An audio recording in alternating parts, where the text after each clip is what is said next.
Dreams and visions go beyond what we can see.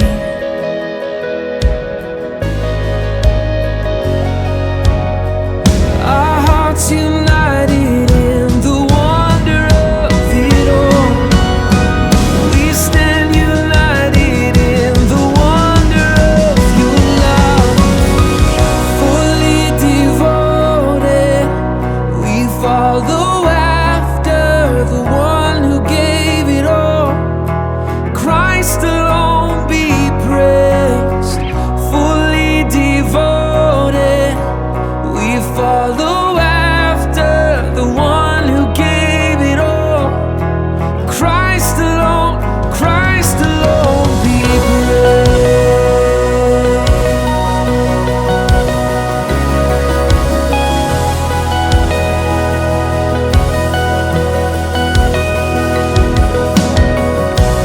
There's no limit, your word is reaching all the earth. All consuming, your love is bringing hearts to life. Oh, our hearts united in the wonder of it all. We stand united in the wonder of your love. Fully devoted, we follow after the one who gave it all. Christ alone be praised. Fully devoted, we follow after the one who gave it all. Christ alone be praised.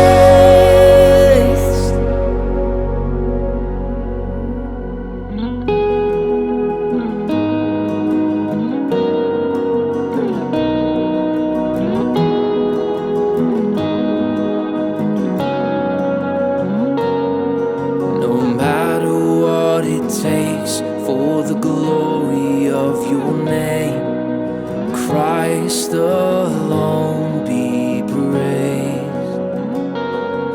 We're stepping out in faith so the world would know your name. Christ alone be praised.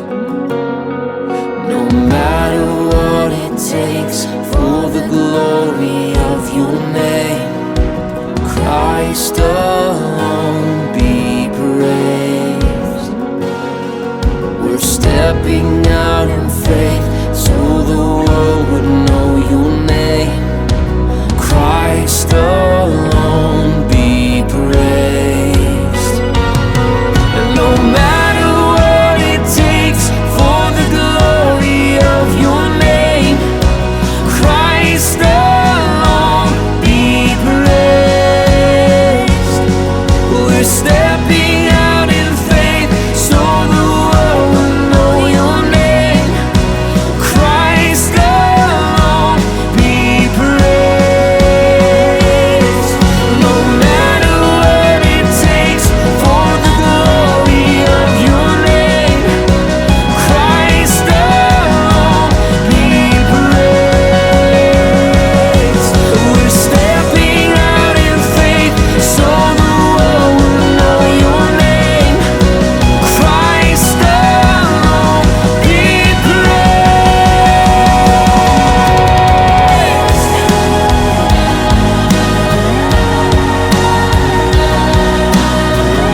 just one thing that I want to say.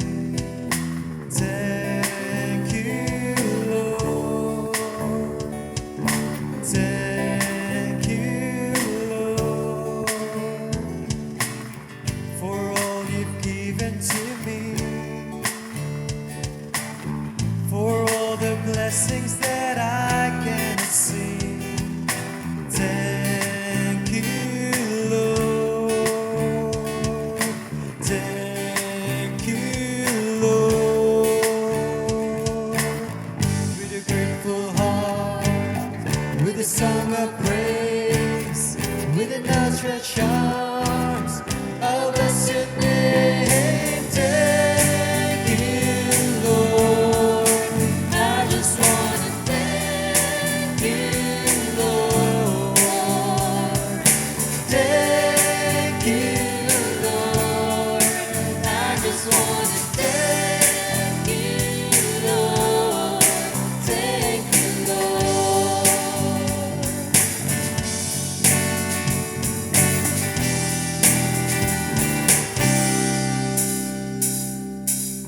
For all you've done in my life, you took my darkness and gave me a light. Thank you, Lord. Thank you, Lord. You took my sin and my shame.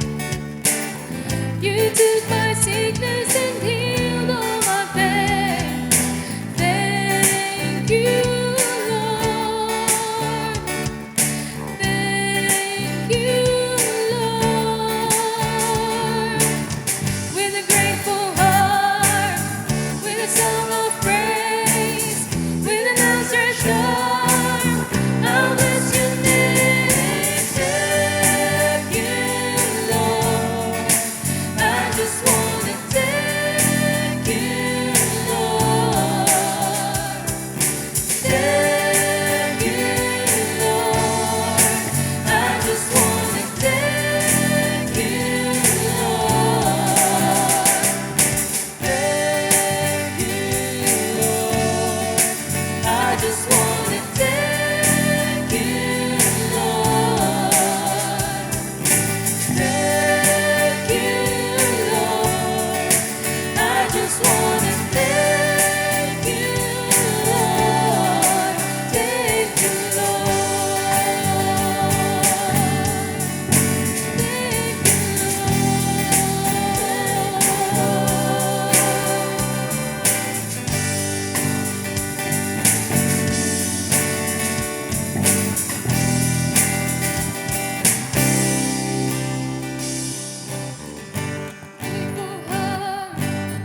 with a song of praise, with an outstretched arm, I'll bless your name.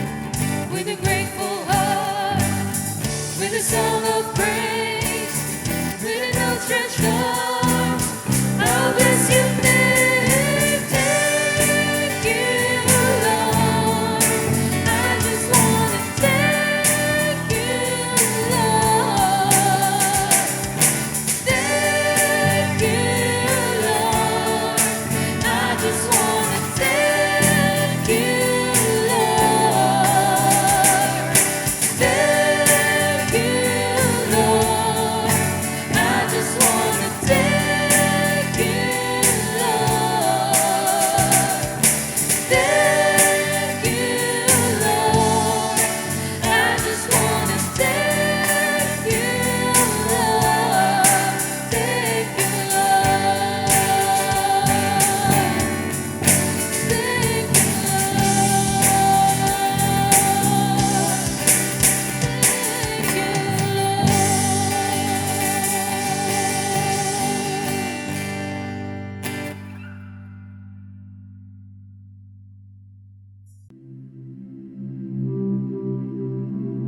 Ang Diyos at Ama, sama-sama kaming sumasamba, nagpupuri at nagpapasalamat sa iyo, Panginoon, sa umagang ito.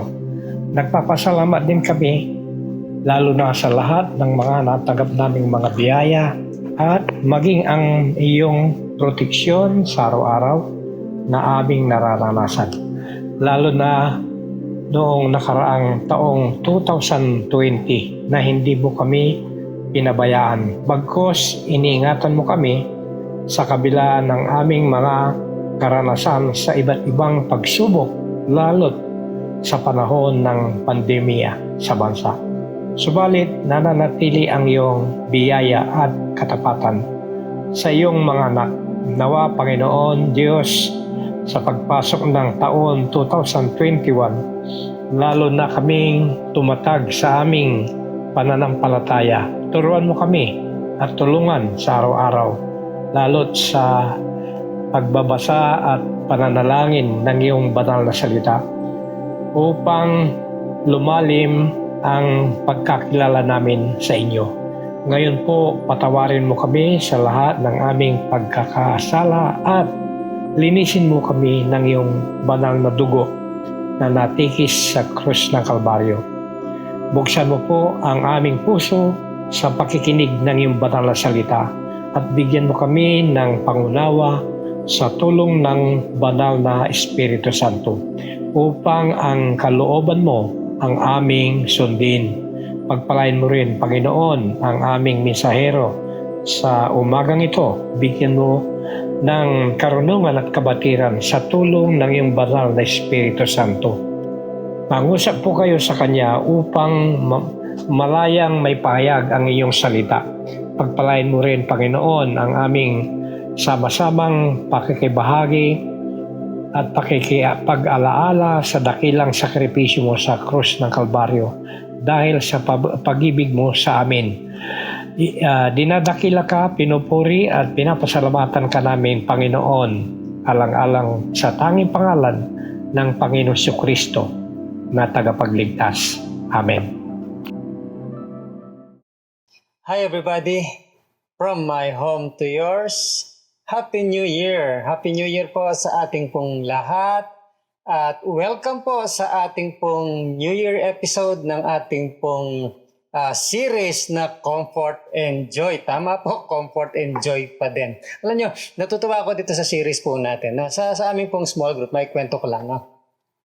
Tinanong ko ano ba yung naging blessing sa kanila, ano ba yung nakakapag-encourage sa kanila kapag dumadaan sila sa worry, no, ganyan, tatakot na sila sa pandemic. Alam niyo, meron nag-share sa grupo namin, hindi ko na lang sabihin kung sino, no, na pagka naaalala niya lang yung title ng ating team, Comfort and Joy, na-encourage na siya doon, no, dahil kahit na anong mangyari, ang mensahe po ng Comfort and Joy ay ganun pa rin, no, nanggagaling sa Panginoon. Kaya po, tinuloy ko na hanggang ngayon, first Sunday ng January. So, welcome po sa ating pong series na Comfort and Joy at ito po yung episode 6 ng ating pong series na ito. Alam nyo, this year, sa pag-aaral ko po ng Bible patungkol sa Christmas story, no, nakita ko po yung emphasis doon sa salitang time. Okay? Na kapag ginamit yan sa iba't ibang translation ng Bible, nakita ko yung 16 na iba't ibang references patungkol sa timing sa Christmas story. Na ibig sabihin po nito na ang Diyos ay meron pong timetable sa Kapaskuhan. Now, alam nyo, kapag having the right time, no, or having yung sense of timing, ay importante yan sa maraming area ng ating pong buhay. And tandaan po ninyo, most of the stress sa buhay po natin ay nanggagaling po sa poor timing. Either siguro nagmamadali ka, na-stress ka na noon, or masyadong mabagal, no, delay, na-stress ka na rin. So pareho no, pareho pagka masyadong mabilis, na-stress ka, pagka masyadong mabagal, na-stress ka. So ganun po yung source ng stress sa atin. On the other hand naman, no, isang susi po sa pagiging matagumpay na buhay ay wise timing. Kapag ka ginawa mo yung tamang dapat mong gawin sa tamang panahon, right timing, ay talaga okay po yon. Di po ba? Sa kabilang banda naman, maari ka bang makapagsalita ng tamang salita pero mali yung timing? Di po ba? Gera patani na yun kapag ganun na nangyari. Or can you do the right thing but in a wrong time? Di po ba? Disaster pa rin po yun. So timing is everything. No? Sa mga komedyante, ay kailangan po talaga yung timing. Yung magagaling na komedyante, mahusay sila sa timing kung kailang bibitawan yung kanilang mga joke, di po ba? So malaking bagay po yung timing sa great leader. Okay? Masasabi mong great leader or poor leader is alam ng great leader yung kung kailan niya dapat gawin. No? Kahit alam niya yung tamang gawin, pero kung mali naman yung timing, wala rin. So a great leader, alam niya kung kailan, when to do it. So timing is everything. And the difference between yung speaker, kagaya ko, no, na nakukuha yung attention ng marami, nakukuha yung interest at hindi sila nabobor. Ang difference ng dalawang yon ay timing. Importante po yon, no? So, now, sa kapanganakan po ng ating Panginoon sa Kristo, sinasabi po dito, yung timing ng Diyos sa ating pong buhay. Very, very important po ito. So gusto ko pong isulat po ninyo itong 5 katotohanan na ito, great truths about God's timing sa buhay po natin. Okay? Ito po, kapag natutunan po natin, mababawasan yung ating pagka-stress at tataas naman yung ating success, no? Dahil maunawaan po natin how to cooperate with God's timing. Okay? Sulat po natin. What do we learn from Jesus' birth about God's timing? Number one, God has a timetable for everything that happens. God has a timetable for everything that has happened. Agree ba tayo dito? No? Mayroong timetable ang Diyos sa lahat po ng mga nangyayari. Sa buong salita ng Diyos, sa buong Bible, ito po yung itinuturo. Yung binasa po kanina ni Ninang Noemi, Ecclesiastes chapter 3, verse 1. Okay? Sabi po dito, there is an appointed time for everything and there is a right time for every activity under heaven. So, sinasabi po na meron pong right time sa lahat ng bagay. No? And there is an appointed time sa English, today's English version. Ganito pa mababasa natin. Everything that happens in this world happens at the time God chooses. So God has a timetable for everything. At meron po siyang timetable sa Kapaskuhan. Kahit tapos na yung Pasko, ha? Basahin po natin. Galatians chapter 4 verse 3 hanggang 5. When the right time came, God sent His Son to earth, born of a woman and living under the law, so that His Son could pay for our freedom from the law and adopt us as His children into God's family. Yun po ang dahilan kung bakit pinadala niya ang ating Panginoon sa Kristo na dapat niyang gawin. Ipakita niya sa atin kung ano katulad ang Diyos, what God is like. Para iligtas tayo sa ating mga kasalanan, no? Ilagay niya tayo, i-adapt niya tayo sa pamilya ng Diyos. Pero pansinin po ninyo yung kataga na when the time was right, God sent His Son. Ang Pasko ay nangyari sa eksaktong panahon. Bakit siya eksakto? Bakit sinabi nating right time yung pagkapanganak ng ating Panginoon si Kristo? Alam di ba? No, na ang mga tao ay naghihintay na for 2,000 years na pagdating ng ating Panginoon. Sabing ganun ng Galatians, at the right time. Eksakto.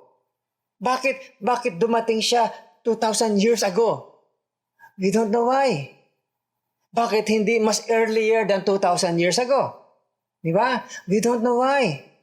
Pero palagi nang sinasabi ng Diyos sa Old Testament na ipapadala niya ang kanyang tagapagligtas, no? Thousands and of years before na ang tao ay naghihintay talaga ng pagdating ng ating Panginoon Kristo. Bakit hindi siya dumating 50 years from the year na pinadala niya ang ating Panginoon Kristo? Bakit? We don't know why.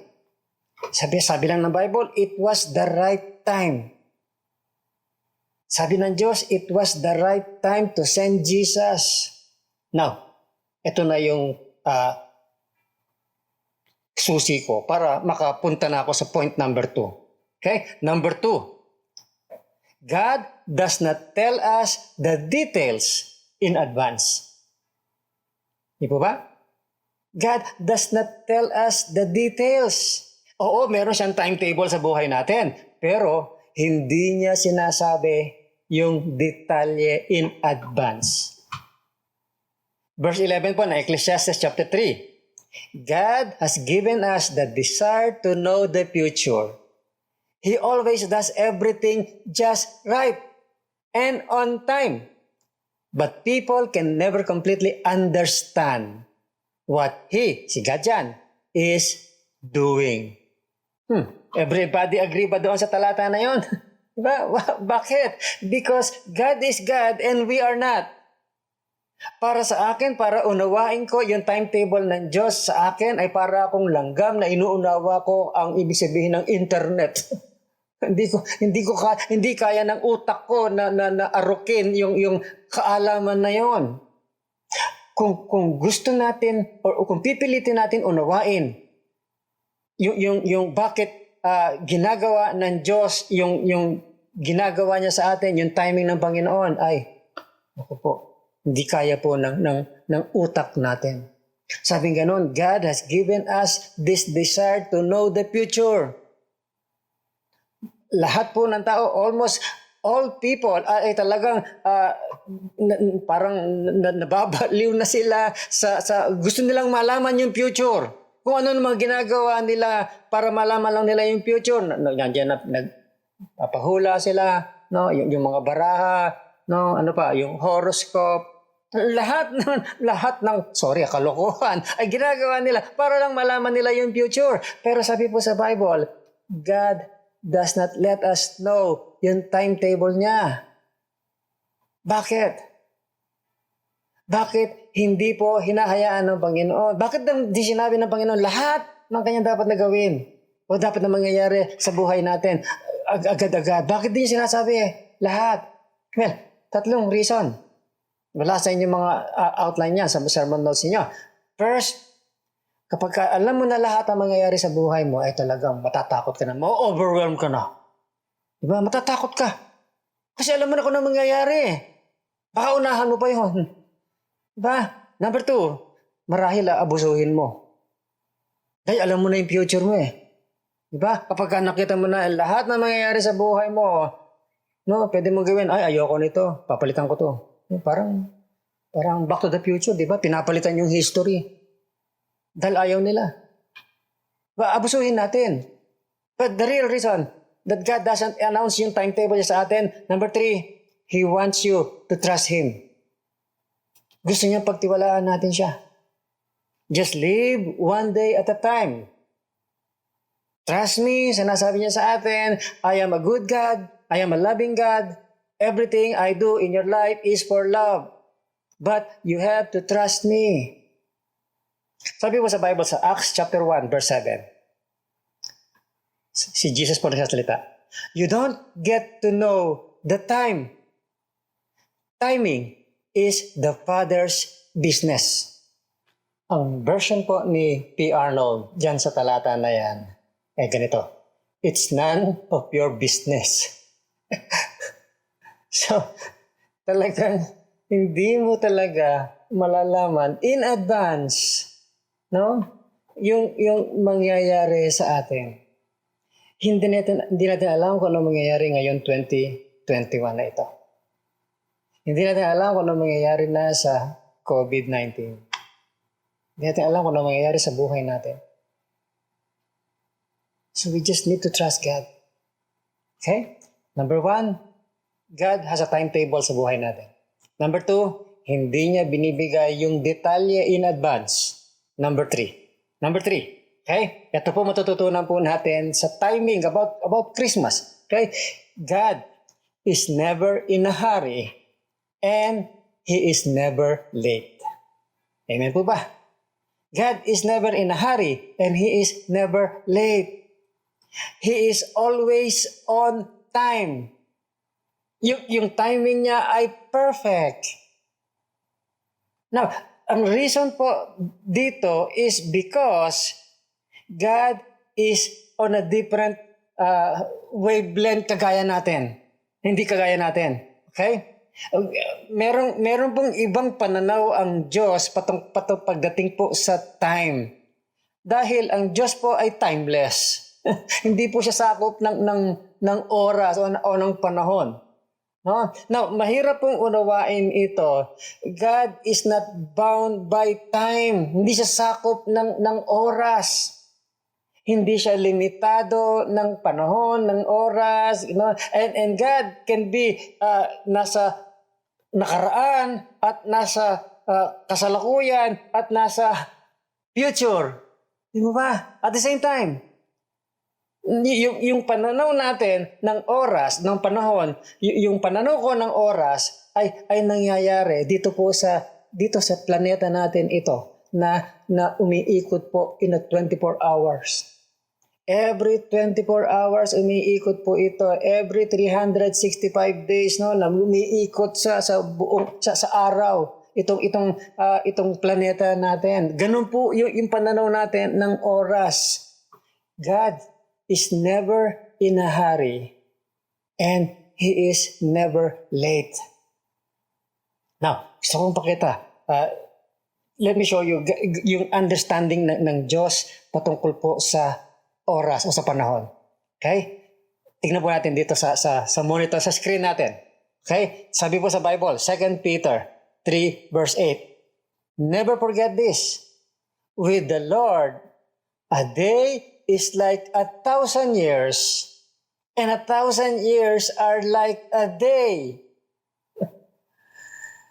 Ganun ba natin itrato yung oras natin, yung panahon natin?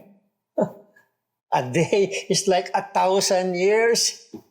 Siguro kapag umorder ka sa restaurant, pailing mo 1,000 years na, hindi pa dumarating yung order mo. Ang Diyos po ay, hindi tayo ganun mag-isip eh. Ang Diyos po, ganun yung kanyang concept ng oras. God is timeless. God's timelessness, no, na ang tinutukoy po natin ay malaking implication po sa buhay po natin. So kung balikan po natin, no, when God created you, when God created me, meron po siyang pangarap sa bawat isa sa atin. Meron siyang pangarap na inilagay sa puso natin. Karamihan po ng mga tao, nagsimula sila na ginagawa nila yung pangarap ng Diyos sa kanilang buhay. Yung vision ng Diyos, meron malaking vision ng Diyos, meron big goal ang Diyos, no? Meron silang pangarap sa buhay nila, nagsimula sila gano'n, ito yung plano nila, ito yung project nila, ito yung vision nila. Natanongin ko kayo, ano ba ang vision ng Diyos para sa inyong buhay? Sa pagkausap ko po sa maraming tao, sa mga tao na dumaan na, natuklasan ko po, while everybody tend to start yung kanilang dream o vision sa buhay, ito yung gustong gawin, ito yung gagawin ko sa buhay ko, ito yung pangarap ko sa buhay ko. But as life goes on dito sa mga tao na ito, they give up on their dream. Nakalimutan na nila yung kanilang mga pangarap, yung dapat nila ma-accomplish. They give up on the vision. They give up doon sa goal. Bakit? Dahil hindi po agad nangyari. It doesn't happen na kaagad-agad. Some of you, yung mga pangarap ninyo ay parang nakatulog na. Some of you, meron kayong mga broken dreams. Some of you, meron mga discouragement, meron disappointments. Tinago na lang, nilibig na lang ninyo yung mga pangarap ninyo yan. You have given up on your dreams. Ayaw po ng Diyos na gawin po natin yon. Kapag ka binigyan ka ng Diyos ng isang pangarap sa buhay ninyo, yan po ay mangyayari. It just has to happen sa buhay ninyo. Kaya lang, merong timetable ang Diyos. Hindi yung timetable natin, ang timetable ng Diyos. Gusto ko pong pakita sa inyo ang napakagandang pangako. Madalas ninyo akong marinig na kino-quote ko po itong talata na to sa Habakkuk 2 verse 3. Ito po sinasabi ng Diyos patungkol sa mga pangarap natin, sa mga visions natin. No? Na ito binigay niyo po sa atin. Basahin po natin ang sabay-sabay. The vision will happen at the right time that I have appointed.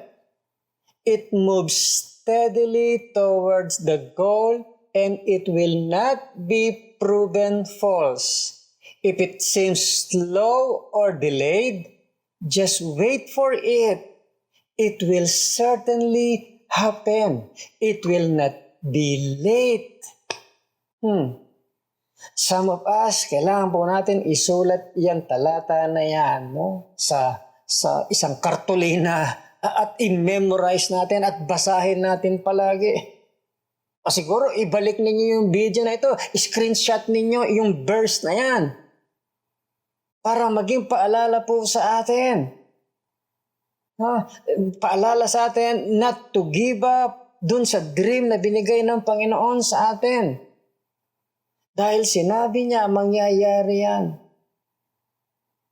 Now, kung ito ay pangarap lang natin, sarili nating pangarap, hindi pangarap ng Diyos, no?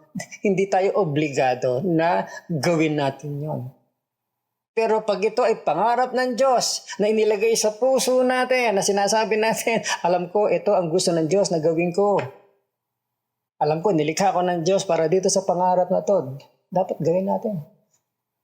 We just need to be patient sa paghihintay. It will happen. It will not be late, sabi ng talata natin. Isa pong mahirap na katotohanan na kailangan natin matutunan is, natutunan ko po ito. No?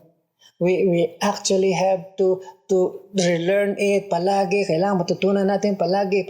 Ano po ito? Ito po yan. God's timing is perfect. My timing is imperfect. Tama po ba? No? Yung timing niya, perfect. Yung timing ko, sablay. Alam niyo, nung ako po naging pastor, okay? Almost 40 years ago. Ako po 23 years old. Galing sa seminaryo, no? Bagong kasal pa kami ni Ate Ace noon. Nagmamadali ako. I was in a hurry. Gusto kong gawin na lahat. Talagang gusto ko gawin yung lahat ng bagay. Doon pa kami sa Novaliches noon. At sabi ng Diyos, no. Hindi agad nangyayari yan. Slowly, steadily, the vision will be fulfilled. And isang bagay na kailangan ko matutunan is that God is never early in your life. God is never late in your life. God is always time. A big lesson for me and for all of us. Okay, number 4. God's timing is not always convenient for me. God's timing is not always convenient for me. Ang plano po ng Diyos sa buhay mo, sa buhay ko, ang timing ng Diyos sa buhay mo is God's plan para sa iyong kapakanan yan. At ito po ay a loving plan ng Diyos sa inyo. But, it doesn't mean na ito po ay magiging painless. It doesn't mean na ito po ay magiging madali. No. God's plan is not always convenient. God's timing for your life is the best. But hindi po ito madali. Halimbawa, sa kapanganakan po ng ating Panginoon Kristo, okay? Yung birth niya, is it convenient kay Mary and Joseph? I don't think so. Diba? Pero ito yung timing ng Diyos, ito yung plano ng Diyos para kay Mary at kay Joseph. Bata pa sila, mga almost teenager pa lamang si Mary, no? At ito yung plano ng Diyos sa kanila. Ay naku, ang hirap nun. Hindi convenient yun. Nakwento na natin to last mga messages natin eh. No, kung paano in-announce ng angel sa kanya. Inconvenient para kay Mary. Paano niya sasabihin sa kanyang parents? Paano niya sasabihin kay Joseph? Ano sasabihin ng kanyang mga kaibigan? Di ba? Halimbawa kayo mga parents niya na meron teenage na daughter. Lumapit sa inyo ang anak niya, Ma'am, buntis po ako. Pero hindi pa ako nakikipag-sex sa kanino man. Si God po ang ama. Anong papaniwalaan niyo ba yung anak ninyo? Diba? Pero ito po yung sinabi ng Panginoon sa kanila. And isa pa, no? Inutos ng Caesar, si Caesar Augustus, inutos niya na ang lahat ng tao ay babalik sa kanila mga pinanggalingan na town at para magpa-rehistro o para magpa-census. Kinakailangan magbalik sa kanilang sariling town at doon sila magpapalista, magpaparegister. Sa Luke chapter 2 verse 1 to 6. Sabi ganon, at the time Caesar Augustus ordered all people under Roman rule to return to their hometown to register in a census. So Joseph took Mary with him to Bethlehem. And by this time, she was very pregnant. In Bethlehem, the time came for her to have her baby. Now, intindihin po natin ito. No? Lagyan natin sa perspective ito pong pangyayari na ito. Okay? Hindi naman natin siguro mararanasan ito eh. No? Halimbawa, bukas inutos ng presidente natin na bawat isa ay pupunta sa kanya-kanyang mga probinsya at sila ay magpapalista doon na magpapalista, census, paparegister sila for census. Umari lang naman. Ano po ang mangyayari sa Pilipinas? Ako po, lahat ng eroplano, lahat ng barko, lahat ng bus, fully booked yung lahat. Diba? Dahil dagsaan silang lahat doon, papunta sa kanilang kanya-kanya mga probinsya. Ganyan po ang nangyari kina Joseph and Mary. Diba? At kailangan nilang maranasan pa ito. Talaga nakipagsiksikan sila. Nag-arkila ng camel para lang makapunta doon. Again, kung ikaw ay buntis at kailangan magbiyahe at sakay-sakay ka pa ng camel, bad news po yun. Hindi po maganda. Inconvenient. Hindi po ba inconvenient para kay Mary, para kay Joseph, na pagpunta nila ng Nazareth o Bethlehem? Hindi po ba? Pero this is God's plan and God's timing.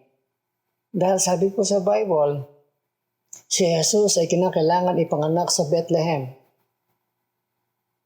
Hindi po convenient, pero a bigger plan. Kasi yung plano ni Joseph at saka kay Mary. Alam ko may mga plano sila para sa kanilang sarili, but God has a bigger and better plan. Hindi nga lang convenient.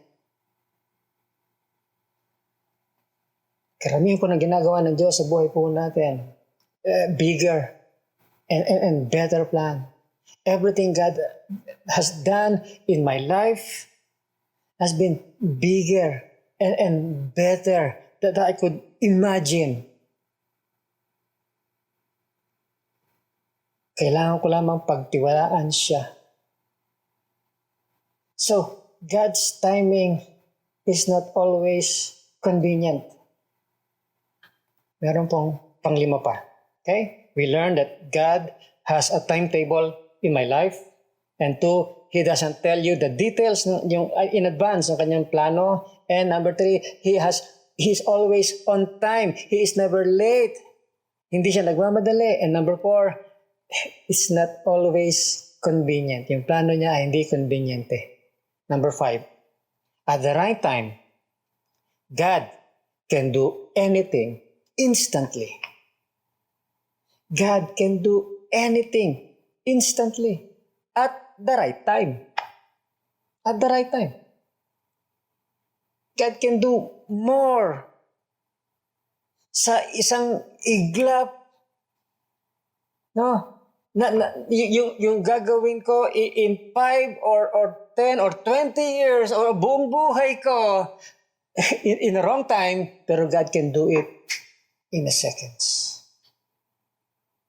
So, God doesn't worry about time dahil hindi niya kailangan ng time to accomplish yung gusto niya. Sa Isaiah chapter 60 verse 22, ang Diyos po ang sasalita dito. I am the Lord, so when the right time comes, I will make it happen. Paano? How? Quickly. Bilugan niyo po yung salitang quickly. Sabi niya, I am God, so when it's the time, the right time, sabi ganon, I'll make it happen quickly. Dahil Diyos siya.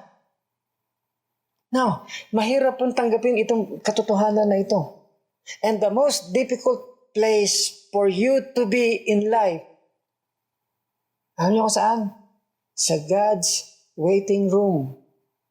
Yun po yung pinakamahirap na kalagyan po natin. And some of you are in God's waiting room right now. Ano ba yung waiting room ng Diyos? What is God's waiting room? Kapag ka ikaw, nagmamadali ka na sa isang bagay na mangyari na at ang Diyos hindi nagmamadali. Yun po yung God's waiting room eh. Some of us are in a hurry na magkaroon na ng boyfriend or girlfriend. Some of us ay nagmamadaling na tayo na mag-launch ng kanilang bagong business. Oo, makapag-close na ng deal. Some of us are in a hurry na matapos na itong pandemic na ito. Some of us are in a hurry na mag-start na tayo ng face-to-face worship. Some of you are in a hurry for a big goal, a big dream, a big accomplishment. Some of us are in a hurry doon sa iba't ibang mga bagay. Pero ang Diyos, hindi. Hindi siya nagmamadali. And you're seeing the time na talagang paikli yung panahon. Nawawala ka na sa kalendaryo. No? Parang paikli yung panahon. God, ano ba yan? Wala nang panahon, wala nang time. Diba? Kailan pa mangyayari ito? Hindi na yata mangyayari ito eh. Para naiinip na tayo. Hindi po kailangan ng Diyos na maraming panahon o mahabang panahon para magawa niya yung dapat niyang gawin. Kaya niya quickly, instantly. Huh? Hindi po sinasabi ng Panginoon, wait lang. Tapusin lang natin itong pandemic na to. Tsaka kung gagawin niya. He can do it right now. Kaya niyang gawin sa isang segundo lamang yung kaya natin gawin sa isang taon. Baka naman sabihin natin, kung kayang gawin ng Panginoon, bakit niya ginagawa agad? Bakit nasa delay tayo? Well, God allows delays sa buhay natin for 2 reasons. Una, to test your faith. Will you trust Him? Sa mga delays na ito, kaya mo siya pagtiwalaan? And second, to build your character. To test your faith and to build your character. Habang ginagawa mo yung plano mo, ang Diyos naman ay gumagawa sa buhay mo.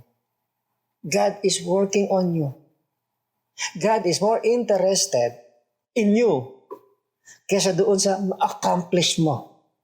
Alam niyo ba yan? God is more interested in your character than any accomplishment na gusto mong ma-accomplish.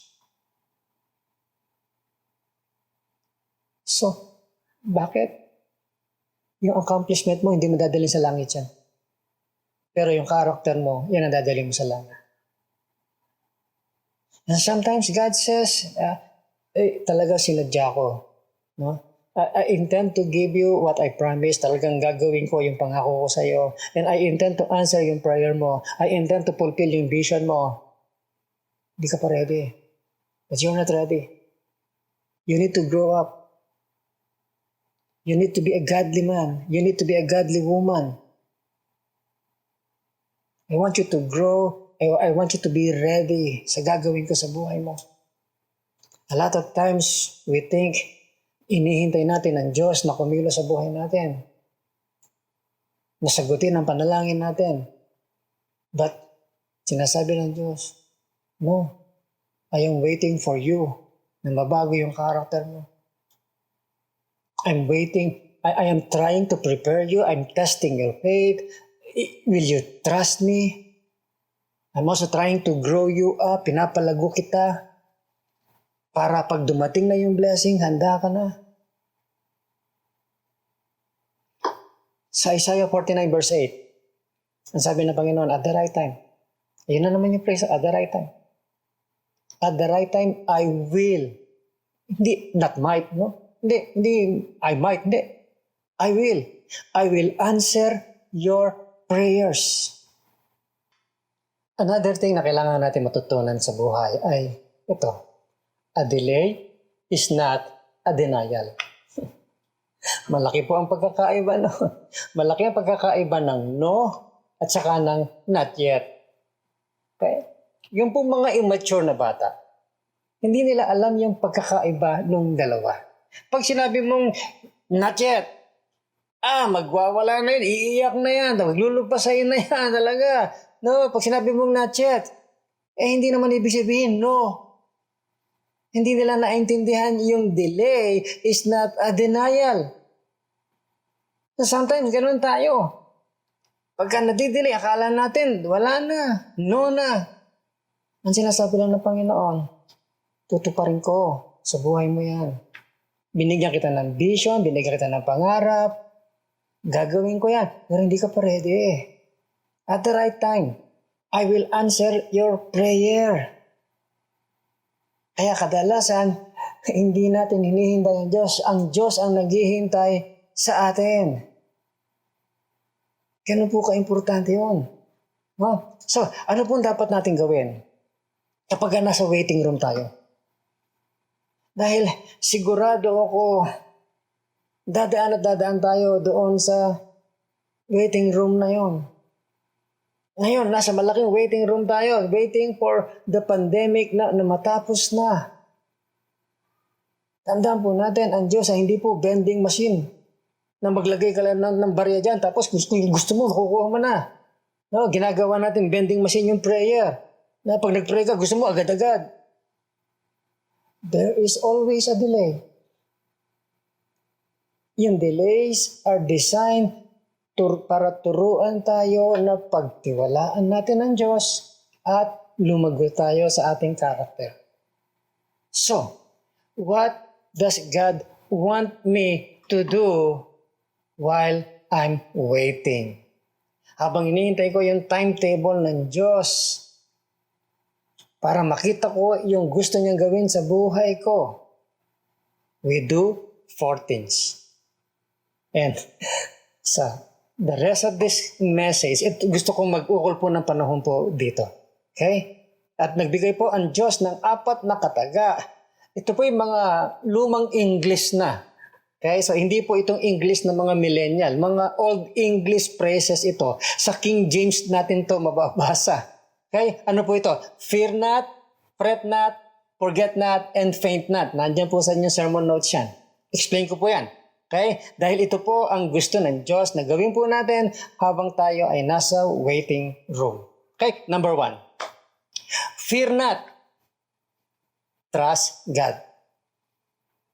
Fear not, trust God. Kapag hindi nangyari sa timetable mo, sa plano mo, fear not. Ibig sabihin ng fear not, trust God. Pag sinabing fear not, huwag kang matakot, magtiwala ka. Fear not means to trust God. Ano ba ang kabaligtaran ng fear?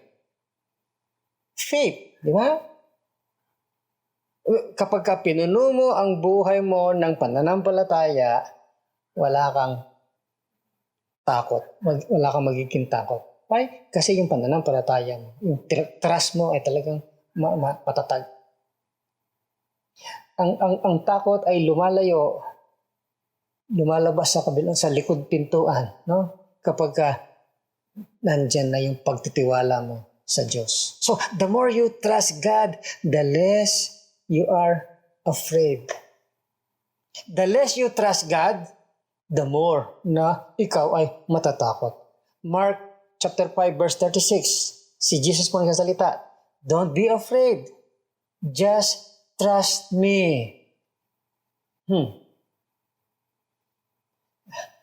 Ito pong fear not ay isa pong malaking mensahe po sa buong Bible. Okay? Alam niyo ba yung salitang fear not ay binanggit po yan ng 365 times sa buong Bible. Fear not, fear not, fear not, don't be afraid, don't be afraid, don't be afraid, fear not. 365 times binanggit. Ibig sabihin, sa isang araw, pwede mong i-claim yung fear not na yun. Na huwag kang matakot. Na sinasabi niya sa atin, 365 times kung sinabi yan, kailangan intindihin mo na to. Kung talagang tanggapin mo itong mensahe na to, I want you to get this message. Don't be afraid. You just need to trust God's timing. Trusting God is the number 1 stress reliever sa buhay po natin. The more you trust God, the more yung stress mo ay bababa. The less you trust God, naku po, tataas yung stress level mo. So, what you want to do is pray. Pray a prayer like this, Psalm 31. I trust in you, Lord. You are my God, and my times are in your hands. Pinag-pray niya na ba yung prayer na yun? I trust in you, God, Lord. My times are in your hands. Kailangan i-memorize niyo po itong talata na yan. Every morning, sabihin mo sa Panginoon, pagkagising mo pa lamang, I trust you, Lord. You are my God. My times are in your hand. Ano ibig sabihin nun? Panginoon, marami akong dapat na gawin ngayong maghapon na ito. Kulang yung panahon ko. Ang dami kong appointments. Ang dami kong dapat na gawin. Tulungan mo ako na pasimulan ito. Do what matters most. Not to worry. Pero magpahinga, magtiwala sa iyo. I surrender my schedule to you. I surrender my calendar to you. I surrender my agenda to you. By the way, great stress reliever is when you ask God for something in prayer. And the Bible says you can ask God for anything in prayer. But when you do, pag pray ka, wag mong lagyan ng time limit. Wag mong lagyan ng deadline yung prayer mo. Parang dinidiktahan mo na si God. Okay God, sige, gusto ko bukas. Gusto ko, nandiyan agad yan. Iwanan mo na yung timing kay God. Yun po yung magpapababa ng stress level natin Huwag mo siyang didiktahan sa panahon. Psalm 69 verse 13. I pray to you, Lord. So when the time is right, please answer me and help me with your wonderful love. Gandang prayer po noon. Na sinasabi natin, God, I'm praying to you. Ito yung kailangan ko. Sabihin mo kami specific na. Dapat last week sabi natin, be specific. I pray to you, Lord. When the time is right, please answer me. Yun, ganun. Ang sinasabi lang natin dito, Panginoon, nagtitiwala ako. Alam mo, yung tamang panahon dito. Hindi kita dinidiktahan, pero Lord, gusto ko, kung sa panahon mo, sa timing mo, I trust you. Okay? So, do not fear, but trust God. Number 2, fret not. Fret not. Ibig sabihin ito, be patient and humble. Again, itong fret na ito, Old English word ito na ibig sabihin ay worry. Last week, di ba tinalakan na natin yung worry? When you fret, na-stress ka na, you get anxious, you get irritated, you get worried, you get trouble, lahat. No, sandamakmak na talagang nanginginig ka na sa takot. And fret, no, is the opposite of patience. Fretting is impatient ka na. When you fret, you are impatient. When we worry all the time, we worry because yung mga bagay na gusto natin mangyari ay hindi nangyayari agad-agad. And that causes us to worry more. Diba? Sobrang bilis naman ng pangyayari. Hindi natin kaya din yun. So, nag-worry na rin tayo. Lord, ang tagal naman. So, nag-worry ka na. Bilis-bilisan mo naman, God. No? So nag-worry na po tayo when you are impatient. Ang mensahe po sa atin ng Panginoon is, relax ka lang. Relax ka lang. Ewan ko kung na-realize niya na ito, no? But waiting patiently kay God is actually a statement of faith. Kapag ka hinihintay mo si God, patiently, ina-express mo yung pananampalataya mo. God, I trust you. Nanampalataya ako sa iyo, naghihintay ako sa iyo, nagpapakumbaba ako, I am dependent upon you.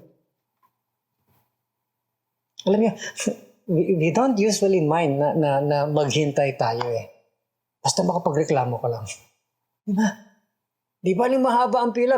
Pero pwede ka magreklamo. Ganun tayo eh. Sabi ni God, no. Don't fret. No, don't grumble. Sabi po sa Bible, Psalm 37 verse 7, tsaka 8. Wait and trust the Lord. Don't fret. Yan po yung word. When others prosper or their dishonest plans succeed, and don't get angry or upset, it only leads to trouble.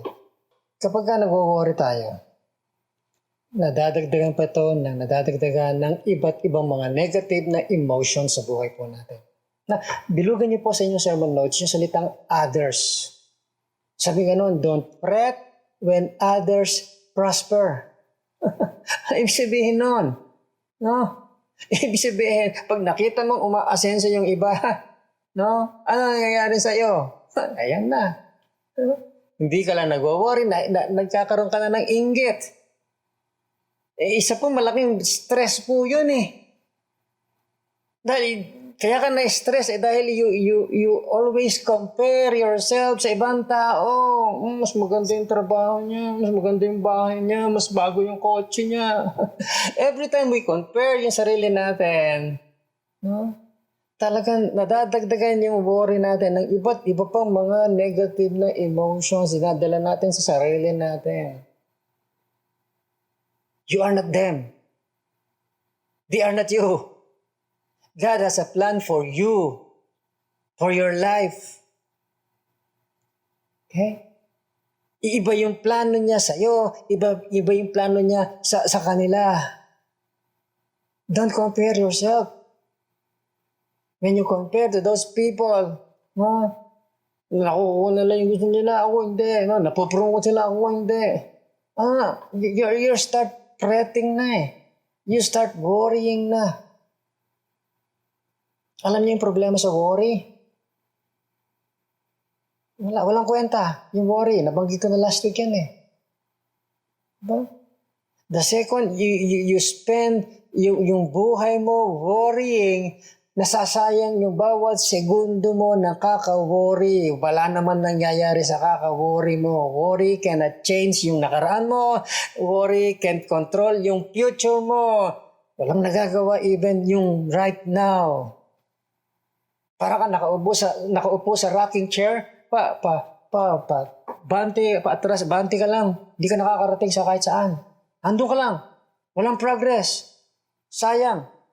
No? Sayang. Any second na ikaw nag-worry, sinasayang mo yung energy. Sabi ng Panginoon, don't fret, don't worry. Instead, just be patient and be humble. Tingnan po natin kung next verse na ito. Philippians 4, verse 6. Don't fret or worry. Sabi ng Diyos yan. Instead of worrying, pray. Now, magandang alternative po yan. No? Because prayer can change things. Worry will not change anything. But prayer can change everything. Okay? Don't fret or worry. Instead of worrying, pray. Let your petitions and praises shape your worries into prayers. Ganda nun. No? Letting God know your concern. Alam niyo, itong taon na to ay talagang frustrating for all of us. Diba ba? Dahil sa pandemic. Marami tayong mga plano na biglang nagbago. Dahil na lockdown, na nagkaroon ng community quarantine. Everything.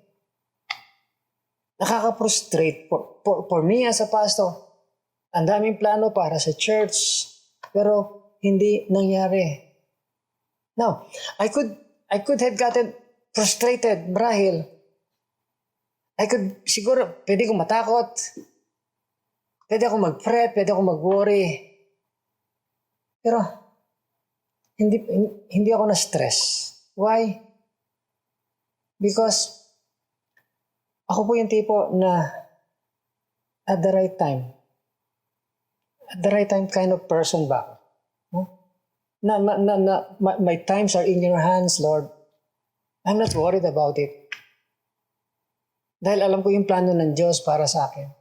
I'm trusting God na kaya niyang gawin right now, ngayon 2021, na matapos na yung lahat na itong pandemic na ito.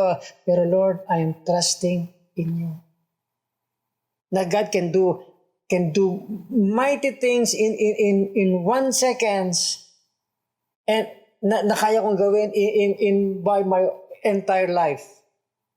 God, I don't stress, I don't worry, I'm not fretting because I know na bago pa lamang ako ipinanganak, alam mo na itong 2020 na nakaraan ay talagang magiging malupit na panahon para sa akin, para sa buong mundo.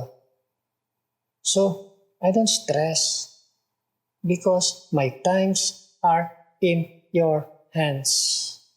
So, patience is actually related sa humility. Basahin po natin ito. Sa 1 Peter 5:6.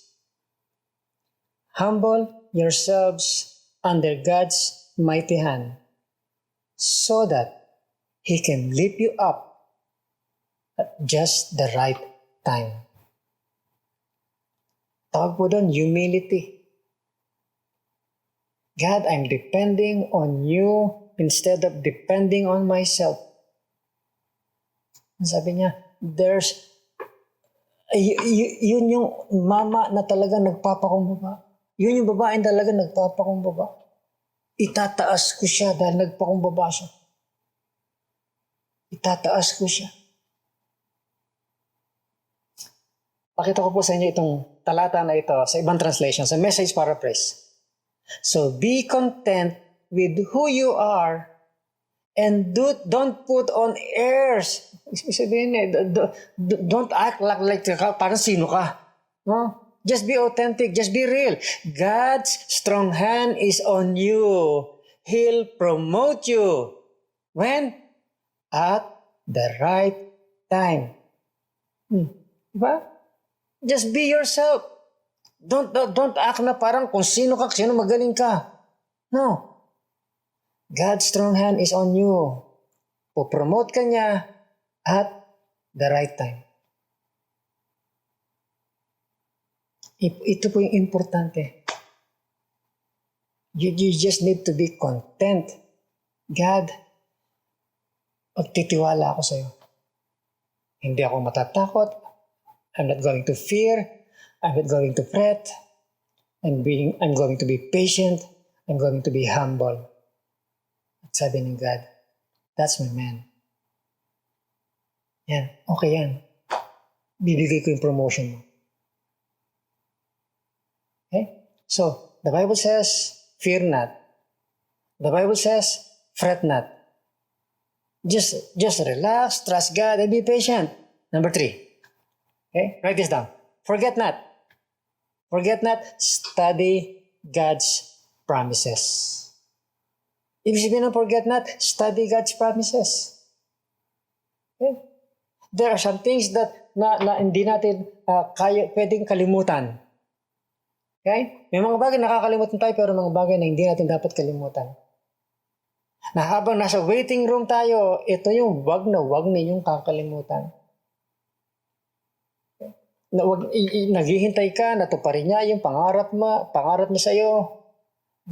Gusto niya na mag-focus tayo doon sa kanyang mga salita. Huwag natin kakalimutan yung mga pangako niya sa atin. Forget not. Ibig sabihin, pag-aralan mo yung kanyang mga pangako. Ito pong aklat na ito, God's Word. Alam niyo ba, na itong aklat na ito, over 6,000 promises na ni God sa'yo. 6,000 promises. Pwede ka pa magbanggit ng isa. Can you name one single promise of God sa'yo? Kung hindi mo kayang i-quote yun, paano mo makaklaim? How can you take advantage doon sa pangako na yon? Parang, pag meron kang insurance policy, no? Na alam mong cover ka, halimbawa, na-aksidente ka, na alam mong cover ka ng insurance policy na ito. Hindi ka na matatakot, ay cover yan ng insurance ko. Sasagutin ng insurance ko ito. No? Dahil alam mo, tinandaan mo na ito'y cover ng insurance mo. What about God's promises? Alam mo ba, na-cover yon ng mga pangako ng Panginoon? You are not worried because alam mo, covered ng mga pangako ng Panginoon. Cover siya ng mga promises ng Panginoon sa atin. Hindi mo lang basta binabasa. Hindi, minememorize mo. Pinag-aaralan mo. So, itong pangatlong bagay na to, do not forget, sabi nga nun. That means you need to study itong aklat na ito. Sabi nga, 6,000 promises. Pakita ko sa inyo. James chapter 1, verse 1:25. Chapter 1:25. Okay? If you keep looking closely into God's perfect word, Bible yan, that sets people free, and you keep on studying it, and you don't forget it, and you put it into daily practice, you will be blessed by God in all you do. Hindi po sinabing some of what you do. Sinabi in all you do. All. Yung New Testament po ay sinulat po sa salitang Greko. Okay? At meron po akong kurso sa seminaryo ng isang course ng patungkol sa Greek. Alam niyo ba, yung salitang all sa Greek, ano ibig sabihin ng salitang all sa Greek? Alam niyo ano? All. Yun din. Ang sabi ng Panginoon, I will bless you in every single area of your life. All. Na ibig sabihin lang nito, kapag ka talagang pinag-aralan mo maigi, tinignan mo maigi yung salita ng Diyos, yung mga pangako niya, inaral mo, I will bless you in all you do. Kahit na yung maliliit na bagay, mga detalye sa buhay mo, I will bless you. When you study them, when you memorize them, okay? When you remember them, you memorize them. Yun po yung pangako ng Panginoon sa atin. Don't forget God's promises. I-claim natin yung mga pangako na ito. Ito po yung susi sa pag-bless ni God ng buhay po natin. You don't just read it, you study it, you memorize it. Sa Psalm 101, Psalm 1 verses 1 to 3. Okay? I want you to be happy, I want you to be successful, sabi ng Panginoon, ito yung dapat natin gawin.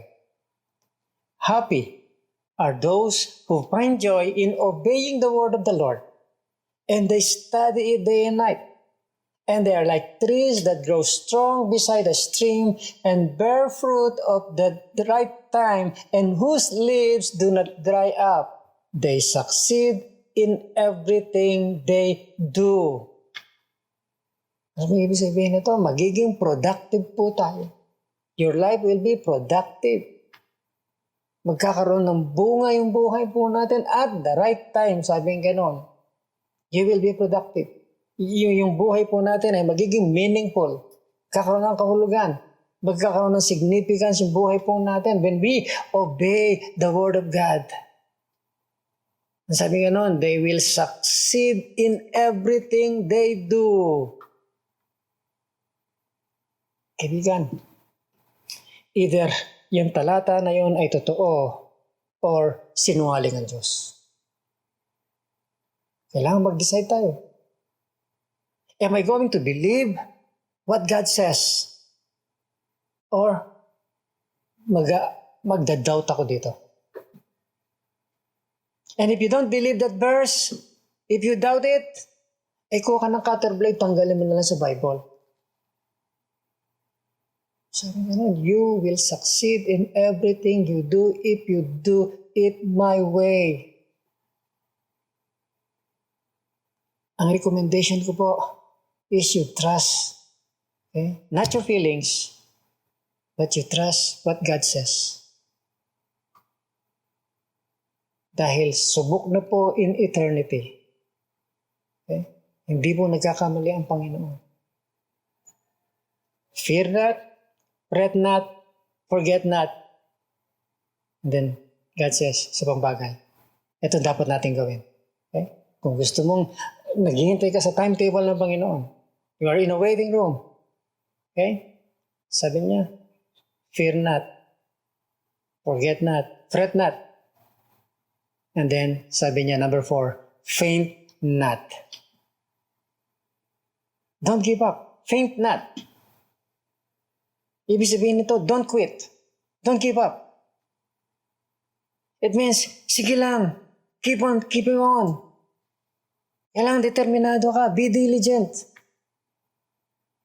Tingnan niyo po yung talata na ito. Galatians 6 verse 9.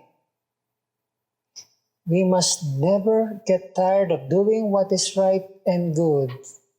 For at the right time, we will reap a harvest of blessing if we don't give up or quit. Question. Ngayon pong pandemic season, what are you feeling like giving up on? I mean, parang feeling mo, gusto mo na sumuko dito. You feel like giving up na lang. Ayoko na, suko na ako, ayoko na. Ayaw ko na. Some of you feel like giving up on your marriage. Sa totoo lang. Parang, feeling mo parang patay na yung relationship, wala nang patutunguhan. So, you just feel like giving up. Some of you, sumusuko na kayo sa inyong career. Pagod ka na. Hindi nangyayari yung gusto mo mangyari. Some of you feel like giving up sa pangarap ninyo. You feel like giving up sa inyong mga anak, mga kaibigan, sa goal ninyo. And some of you feel like giving up on yourself.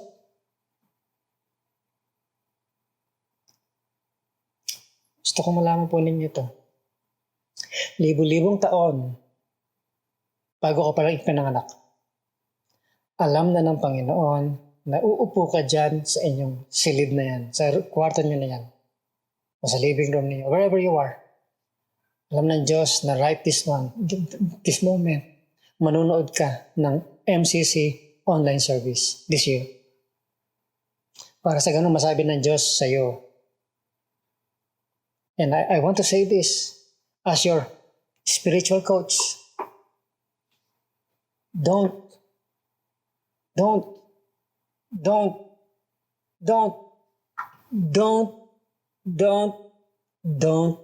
give up. Don't give up. Meron po liwanag sa dulo po ng tunnel na ito. Baka malay mo, malapit ka na pala. Don't give up. Don't give up. Ngayon po yung time para sabihin natin, we must never get tired. For the right time, we will reap a harvest of blessing if we don't give up. Sabi nga naman, Pablo, don't give up. Remember yung message natin last week, don't give up. Look up. Look up. Now, I want to close this by talking to you about na ito yung always the right time to do. Whatever time it is always the right time. Hindi natin pwedeng sabihin yan sa ibang bagay no? Pero ito sa dalawang bagay na ito, this is always the right time. It is always the right time to do itong dalawang bagay na ito. Hindi ka sasablay sa panahon dito. Sa timing, tama-tama ito palagi. Okay? Number 1, it's always the right time to come back home to God. Always. Always the right time na magbalik loob sa Diyos. Acts chapter 3 verse 19. Now is the time to change your ways and come back to God so He can wipe away your sins and pour out showers of blessing to refresh you. Feeling niyo ba parang dry na dry ka na? Feeling mo parang walang refreshment sa buhay mo? Kailangan ko ng renewal, kailangan ko ng revival. I need some refreshment in my life. Come back to God. Balik ka kay God. Maral sinasabi mo, P. Arnold, hindi mo alam kung anong nagawa ko. I don't need to know kung anong ginawa mo. I don't have to know kung anong ginawa mo. I don't care kung anong ginawa mo. Why? Because it doesn't matter who you are or what you've done or kung ano man yung ginawa mo o gano'n man kalaki yun o gano'n katagal na yun. Ang sabi ng Panginoon, I still want you to come back to me.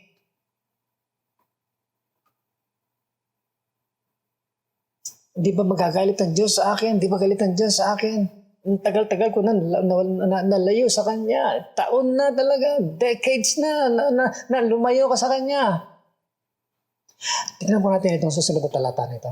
Isaiah 54 verse 7. With deep love, I will take you back.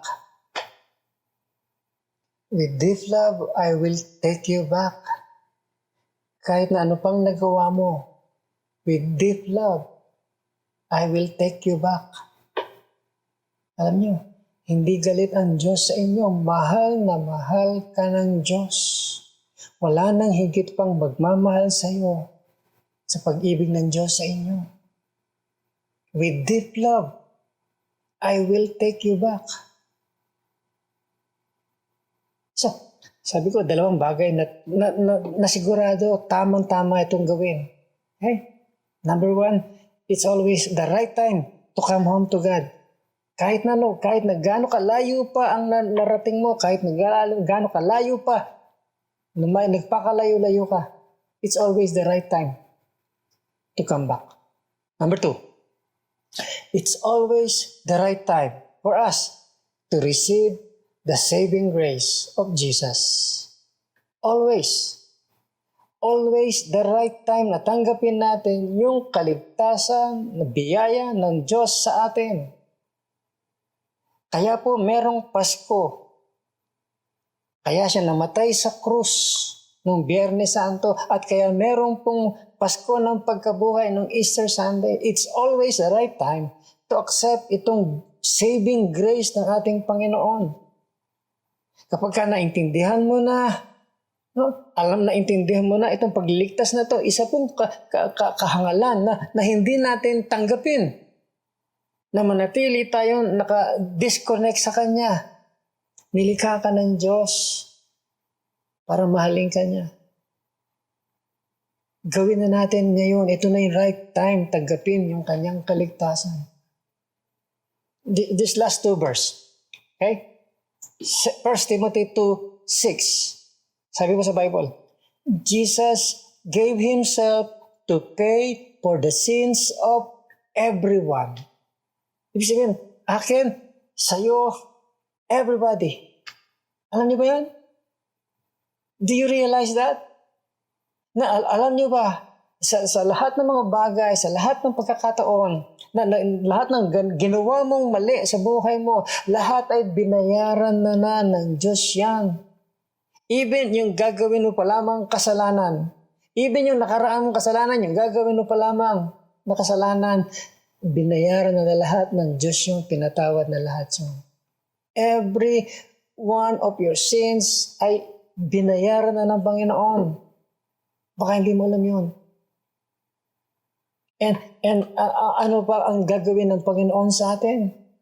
Jesus gave Himself to pay for the sins of everyone. He is the proof that God wants all of us to be saved. Ano yun?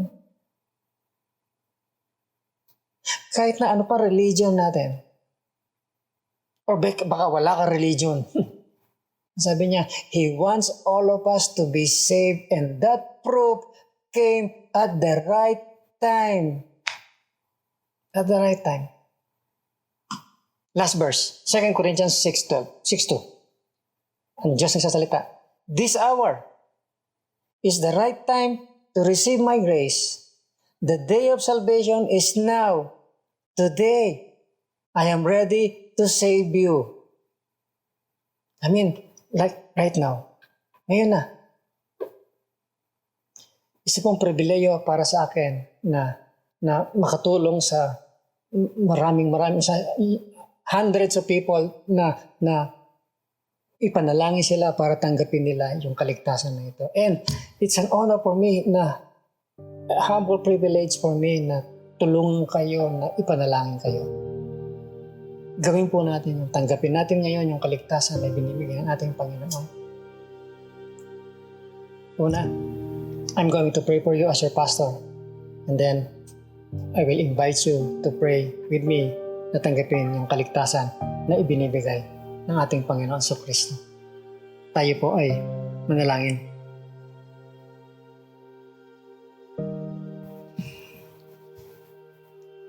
Panginoon, ito pong issue ng time tsaka timing. Yung delay o yung lagi nagmamadali. Ito po yung nagiging dahilan ng stress namin. Ito yung nagiging dahilan ng anxiety namin. Lalo na po kapag nakakalimutan namin kung gaano mo kami kamahal. Napakalaking stress o pressure sa buhay namin kapag nakakalimutan namin na alam mo po yung best para sa amin. Kilala mo kami, Panginoon, kesa sa pagkakilala namin ng aming sarili. Dahil ikaw ang lumikha sa amin. At nakakalimutan namin na ikaw po yung nagmamalasakit sa amin. Nagmalasakit ka in the past. Kahit na may mga panahon na kinakalimutan ka namin. Or ini-ignore ka namin. Father, you are a good God. Ngayon po, napakaraming tao po na naghihintay, Panginoon. Naghihintay na mangyari sa buhay po nila yung mga pangarap mo sa kanila. At gusto ko pag-pray ngayon, Panginoon, na bawat isa po sa amin na nanonood po ng broadcast na ito, that you will help us to come back to you. Natanggapin namin yung biyaya mo na pinagkakaloob sa kanila.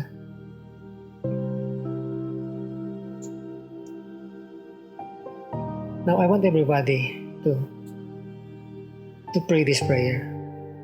Maybe sabihin niyo, Panginoon, ako din. Lord, I agree. Ganun. Sabihin lang natin. God, naamin ko po na na-stress po ako sa timing na maraming bagay sa buhay ko. Ayoko na minamadali ako. Nai-stress ako pagka minamadali ako. At ayoko naman na sobrang bagal. Sobrang bagal na naiinis naman ako, na-stress na rin ako. Ngayon, I need your help na not the fear not. But instead, magtiwala kami sa iyo. Huwag kaming matakot, kundi ikaw lamang ang pagtiwalaan namin. Fret not, bagkus Panginoon, maging patient kami, magpakumbaba kami, maghintay kami sa inyong kalooban. And help us, Lord, forget not, yung mga pangako mo ang lagi naming aalalahanin. Faint not or don't give up. Panginoon, tulungan mo po kami. Tulungan mo po kami na huwag po kaming sumuko. Patuloy na magtiwala lamang sa iyo.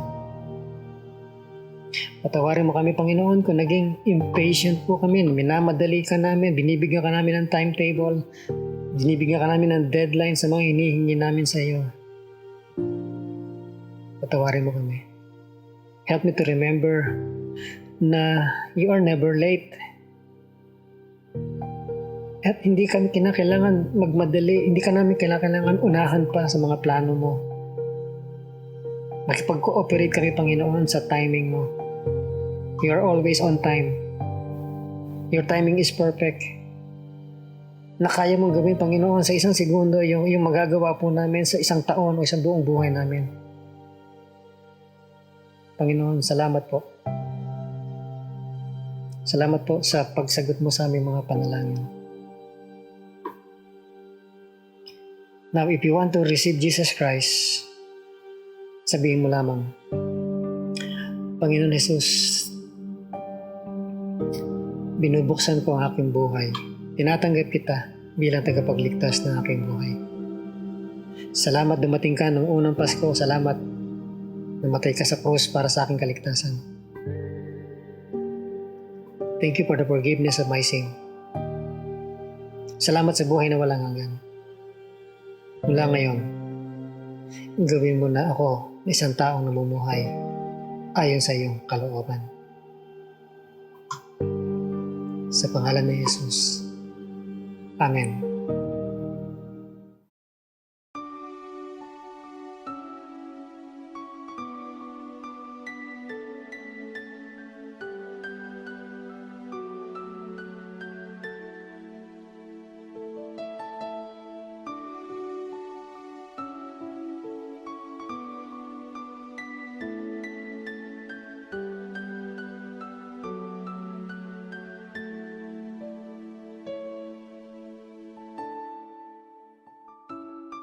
Welcome back po sa ating pong online service at ngayon po sa portion na ito, yung ating pong online communion.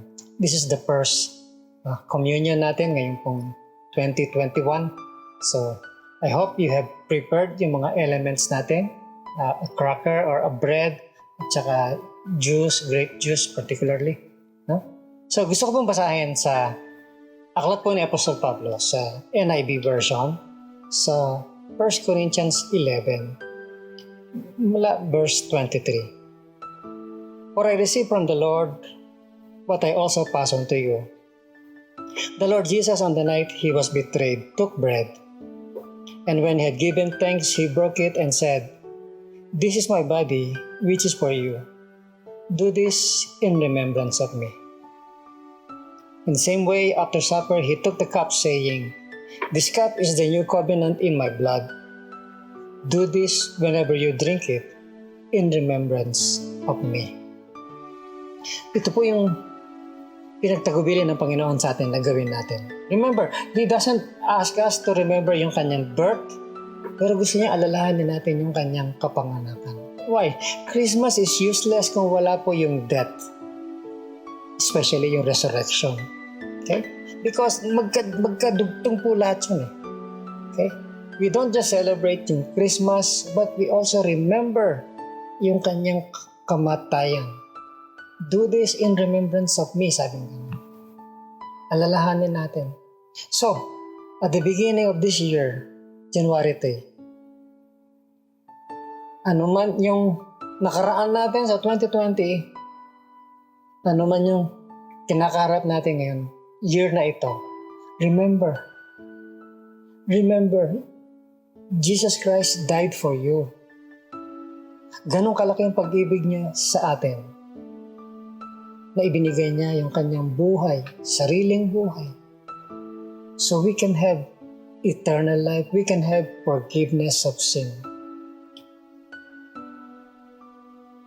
Kung tayo po'y dumadaan sa mabigat na stress, nagkakaroon na tayo nalulungkot na tayo, just remember the great love of Jesus Christ sa atin.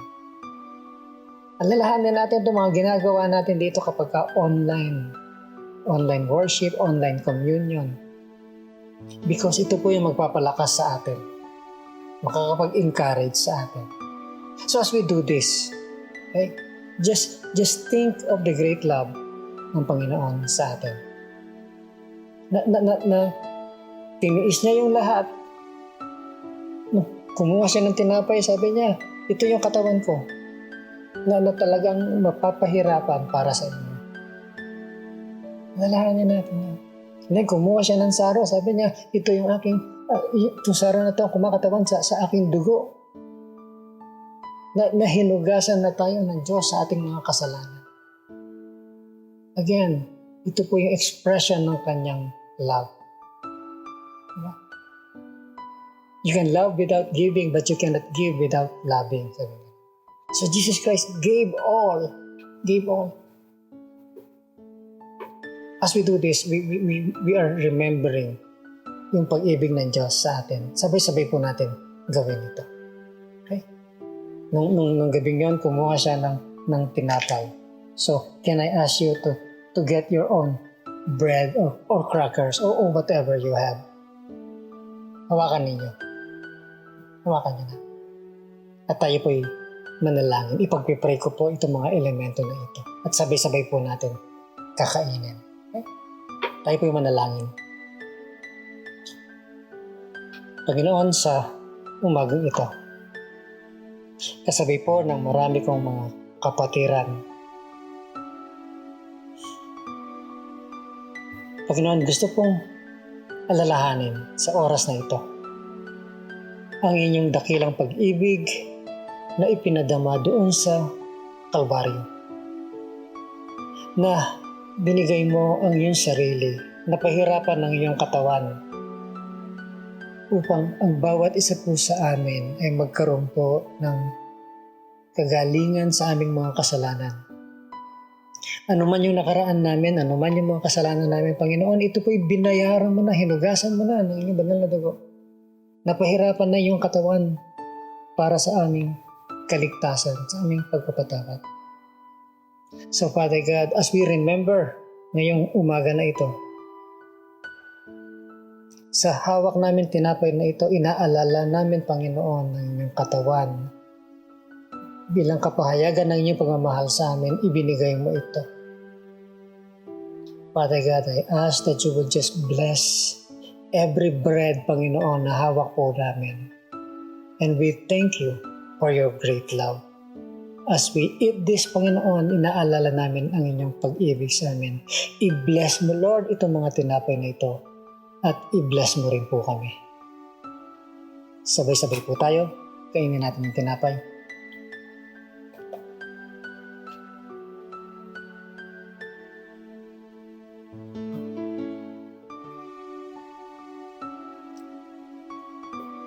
Ganon din naman.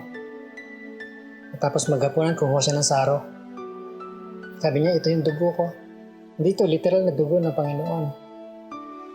Pero it reminds us na sa dugo niya na dumanak sa Kalbaryo. Na anong significance na itong dugo na ito? Ito lamang dugo na ito ang naglinis sa lahat ng ating mga kasalanan. Hindi yung good works natin.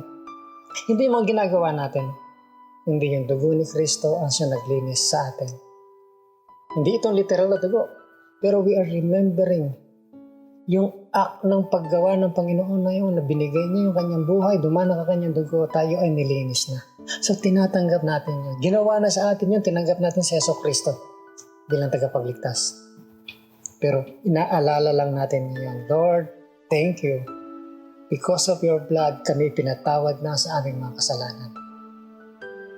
Inaalala nga lang natin ito. Yung position natin sa harapan ng Panginoon, tayo ipinabanal na niya. Oo, nagkakasala tayo dito sa mundong ito, pero as we remember, we ask for forgiveness, we confess yung kasalanan natin. We claim yung forgiveness. Ganun po yung ginagawa natin. So as we drink this cup, pasalamatan natin na sa harapan ng Diyos tayo nilinis na. Tayo po'y manalangin. Panginoon, salamat po. Salamat po sa saro na ito na nagpapaalala sa amin kung paano nilinis mo na kami sa aming mga kasalanan. Yung position namin sa inyong harapan, Panginoon, kami po ay malinis na. Kami po ay holy na. Pinabanal mo na po kami. Hindi na po namin kinakailangan magsumikap pa, kundi yung declaration mo, Lord, because of your blood, kami ay nilinis mo na. Lord, as we drink this cup, help us to remember na kami ay binago mo na, nilinis mo na. At nawa, Panginoon, as we do this, mapaalalahanan kami na ipamuhay po namin itong kabanalan na ito. Ama, pagpalain mo po itong saro na ito at pagpalain mo rin po yung bawat isa sa amin. Sabay-sabay po tayo.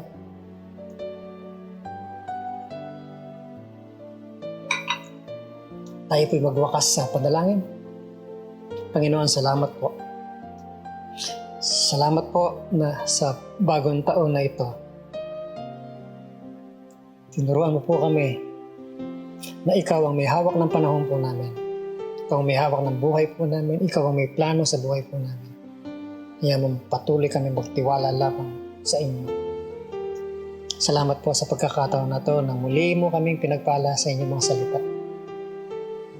Minsan pa, Panginoon, I am asking na pagpalain mo lahat ng nanonood po nitong broadcast na ito.